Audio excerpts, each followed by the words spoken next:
How often are state inspectors inside the 273 assisted living facilities in our state? That's a big question we had after the tragic fire in Fall River that claimed the lives of 10 people. 25 Investigate spent months obtaining public records. We found surprise inspections, those that stem from complaints or accidents, happening an average of just once a month. Advocates for the aging population fear gaps in oversight. July 13th, fire sparks at the Gabriel House Assisted Living Facility in Fall River. And what do you see right there? That's still intact. It doesn't appear that we had any water discharging from that sprinkler. 25 Investigates has since shared exclusive imaging of the aftermath and the presence of recalled faulty sprinkler heads inside. Oh my God, the smoke came so fast.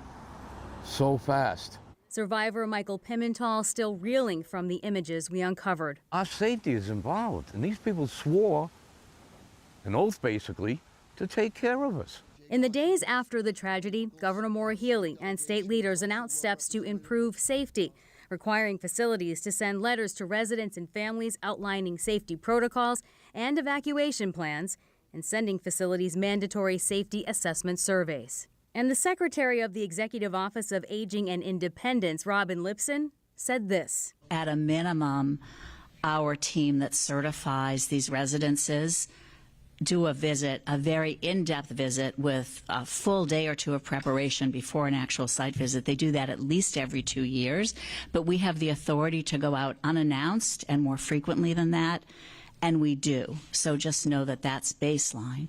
25 Investigates wanted to know more about that baseline. We submitted a public records request for the total number of surprise inspections conducted in response to complaints or concerns from January of 2022 through August of this year. There were none in 2022, the state says, due to a COVID backlog of routine inspections.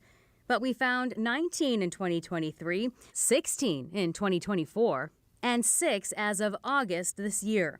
That's an average of just over 1 per month. When you look at the records we got back from the state identifying their unannounced spot inspections, what do they say to you? The state needs to ramp up their efforts.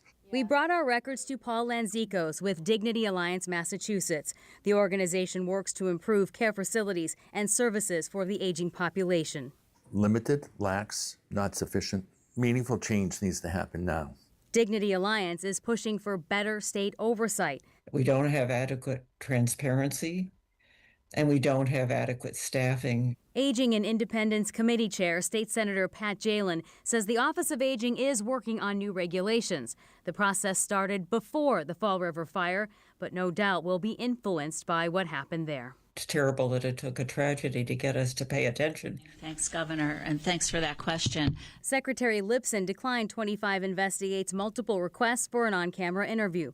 In a statement, the secretary said through the state-launched safety initiatives, the state took proactive steps to strengthen oversight and accountability. Everybody who lives in Massachusetts deserves to live in safety, and that includes people who are frail, who have a lot of support needs.